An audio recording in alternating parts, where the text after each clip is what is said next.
திருதராஷ்டிரர் வந்து கிருஷ்ணனுக்கு சொல்கிறாரு, கிருஷ்ணா நீ வந்து அர்ஜுனனுக்கே எல்லா உபதேசம் பண்ணிட்டு இருக்க, நீ துரியோதனனுக்கும் வந்து என்னுடைய பையன் அவன் தான் வேலை எடுத்தப்ப அவனுக்கும் நீ உபதேசம் பண்ணு அப்படின்னு சொல்லும்போது கிருஷ்ணா சரின்னு சொல்லிட்டு துரியோதனன் கிட்டே வந்து உபதேசத்தில் போவார்.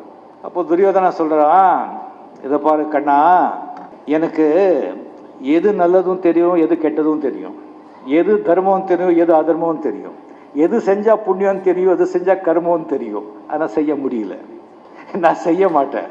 அங்கே அர்ஜுனன் சொல்லி ஒருத்தர் இருக்கான், அவன் நல்லதும் தெரியாது கெட்டதும் தெரியாது, எது செய்யணும்னு தெரியாது எது செய்யறதும் தெரியாது, அவங்ககிட்ட போய் நீ சொல்லு அப்படின்னு துரியோதனா. அர்ஜுனன் வந்து நிஜமாக அவன் வந்து எல்லாமே சரண்டர் ஆகிட்டான், அவன் ஆத்மாவும் சுத்தியாக இருந்தது.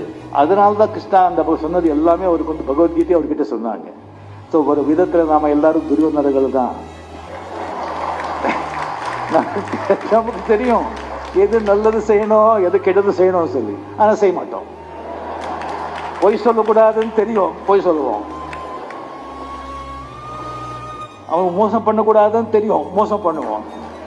ஆசை பண்ணக்கூடாதுன்னு சொல்கிறோம், ஆசைப்படுவோம்.